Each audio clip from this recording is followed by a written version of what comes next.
박희락 교수입니다. 여러분들 불안하시죠? 저도 불안합니다. 안팎으로 심각한 도전들이 몰려오고 있는 것 같습니다. 오늘은 그 중에서 미중 간 충돌에 대해서 한번 말씀드려 보겠습니다. 미중 간 충돌이 계속 격화되고 있습니다. 홍콩 보안법을 둘러싼 갈등으로 미국은 휴스턴에 있는 중국 영사관을 폐쇄했습니다. 이에 대한 보복으로 중국은 청두에 있는 미국 영사관을 폐쇄를 했습니다. 그리고 시진핑에 대해서 호칭을 주석에서 총서기로 낮추었습니다. 공산당의 수괴라는 뜻이지요. 그리고 마이크 폼페오 미 국무장관은 28일 독재와 권위주의 정권에 맞서서 자유와 민주주의를 선택하는 문제라면서 중국과의 대결을 이념적인 대결로 평가하고 있습니다. 그는 이전 7월 23일에도 공산주의 중국과 자유세계의 미래라는 제목의 강연에서 우리가 중국을 바꾸지 않으면 중국이 우리를 바꿀 것이라고 경고를 하면서 중국에 대한 자유민주주의 국가에 단결된 대응을 촉구한 바 있습니다. 그러면서 미국은 중국 주변의 다수 국가들과 협력을 강화하면서 중국 호의 또는 견제 조치를 강화하고 있습니다. 미국과 중국 간 대결의 필연성은 학계에서도 오래전부터 전망되어 온 사항입니다. 대표적으로 미국의 가장 저명한 두 사람의 학자가 그 이야기를 하고 있습니다. 그 중에 한 사람은 시카고 대학에 있는 미어샤이머 교수입니다. 또 한 사람은 하버드 대학의 앨리슨 교수입니다.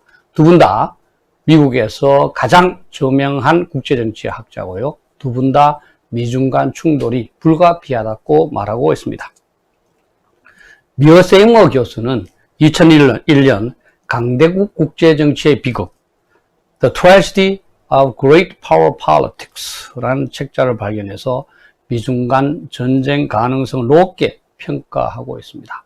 결국 중국은 성장된 경제력을 군사력으로 전환할 것이고 미국은 중국을 봉쇄하기 위한 다른 국가들과의 연합을 추구할 것이라고 전망했는데 현재 진행되는 바는 그의 전망과 동일한 것 같습니다. 미어 세이머 교수는 2014년 강대국제정치의 비극이라는 책의 증보판을 발행을 하는데 이때는 중국에 대한 경계심을 더욱 강화하고 있습니다. 그는 중국은 평화롭게 부상할 수 있을까라는 제목의 장을 새로 추가해서 이 문제를 심각하게 분석했습니다. 그는 결국 냉전 시대, 미국과 소련의 충돌 시대보다도 미국과 중국이 충돌할 가능성이 더욱 높다 이렇게 평가하고 있습니다. 그 이유로 그는 세 가지를 들고 있는데요. 첫째, 미중은 냉전 시 미국과 소련에 비해서 완충지대가 없다는 겁니다. 당시에는 사실은 유럽과 같은 완충지대가 있었죠. 둘째는 이 냉전 시대 때는 미국과 소련의 양극이었습니다. 그런데 지금은 러시아가 존재하기 때문에 다극 체제입니다.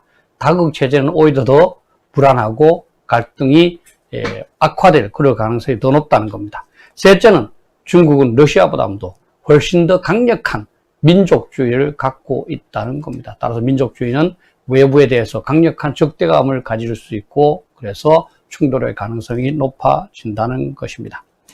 그는 미중 간의 충돌을 예상하면서 그의 예측이나 전망이 틀리는 방향으로 상황이 전개되기를 바란다 라고 할 정도로 그 가능성을 높게 평가하면서 또 우려하고 있습니다. 미어세이머보다 더욱 저명한 하버드 대학의 앨리슨 교수는 2017년 책을 씁니다. 전쟁으로 운명 지어지다. 미국과 중국은 투키디데스 함정을 피할 수 있을까? Destined for War. Can America and China escape 투키디데스 trap? 이라는 제목의 책을 발간했습니다.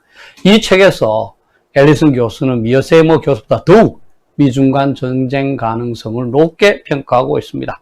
그렇게 될 운명, destiny라는 겁니다. 그가 말하는 투키디데스 함정이라는 것은 투키디데스라는 사람이 펠로폰네소스 전쟁사, 즉 아테네와 스파르타의 전쟁사를 썼습니다. 그때 이 사람은 그 펠로폰네소스 전쟁이 생긴 그 근본 계기는 스파르타가 강력한 국가인 스파르타가 아테네의 부상을 막기 위한 예방전쟁이었다는 겁니다. 이와 마찬가지로 미국이 중국의 부상을 막기 위해서 전쟁을 발발할 수밖에 없다 하는 겁니다. 앨리슨 교수에 의하면은 16세기 이후에 세계에서는 16번의 투키디디스 함정과 같은 사례가 있었는데 그 중에 12번이 전쟁으로 발달되었다고 합니다. 따라서 전쟁의 가능성이 굉장히 높은 거죠. 앨리슨 교수는 미국과 중국이 충돌할 수밖에 없는 이유로서 첫 번째는 시진핑 등장 이후에 중국이 강대국으로서의 영광을 강력하게 추구하게 되었다는 겁니다. 또 둘째는 사실은 미국과 중국 간의 충돌은 동서간의 문명 충돌의 성격도 어느 정도 갖고 있다는 겁니다. 셋째, 사실은 미국과 중국 간에는 충돌의 어떤 이 단서, 계기가 많다는 겁니다. 남중국해 문제, 대만 문제, 그 다음에 생각과 열도를 둘러싼 일본과의 문제, 그 다음에 북한의 불안정, 이런 것들 때문에 미국과 중국 간의 전쟁이 촉발될 수 있다는 겁니다. 즉, 이 중국이 지배국인 미국의 힘에 도전하는 투키디데스 함정이 휘발유처럼 배경으로 깔려 있는 상태에서 위에서 언급한 대만 문제나 북한 문제나 남중국해 문제나 이런 것들이 성량이 되어서 언제든지 미중 간 전쟁으로 폭발할 수 있다는 겁니다.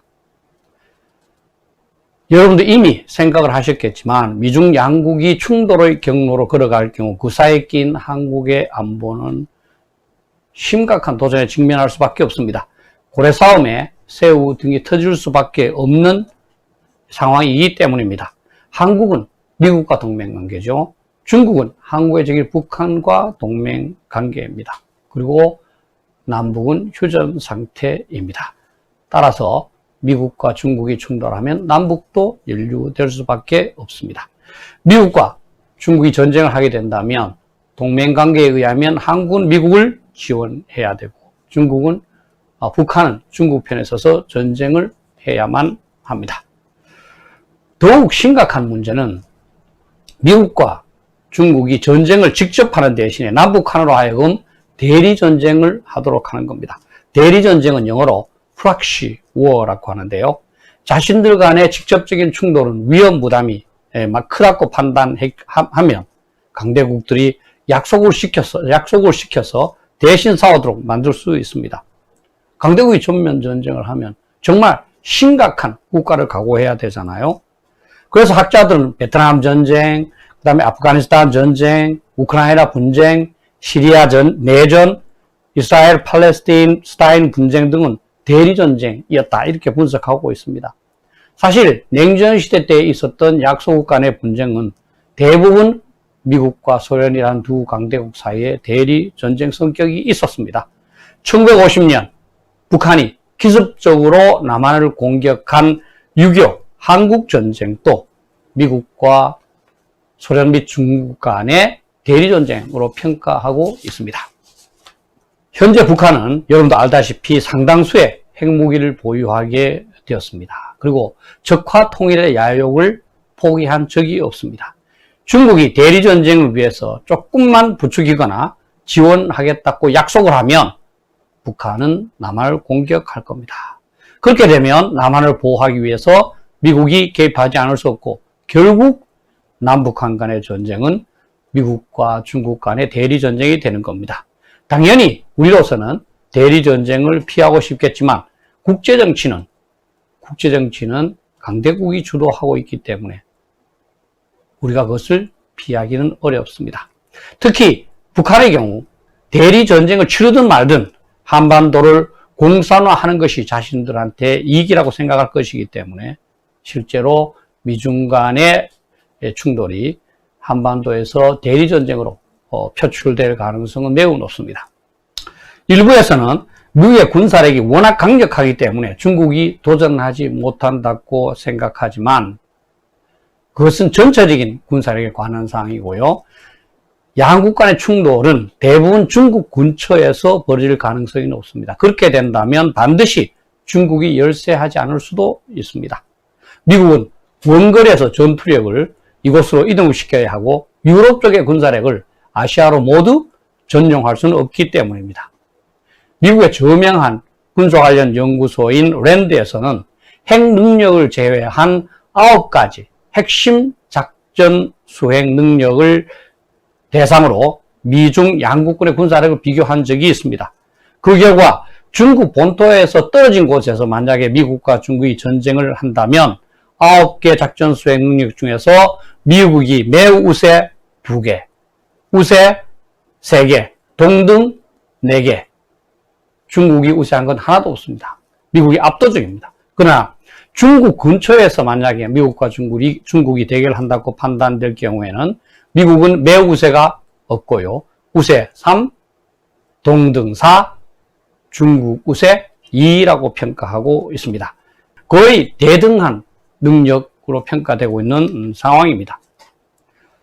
이런 상황을 감안해 볼 때 단기적으로 중국은 미국의 압박을 인내하면서 대결을 자제하겠죠. 그러나 장기적으로는 대결을 준비할 가능성이 높고 타이완이나 한국 등 자신이 유리한 상황일 수도 있는 지역에서 대결을 선택할 가능성도 배제할 수 없습니다.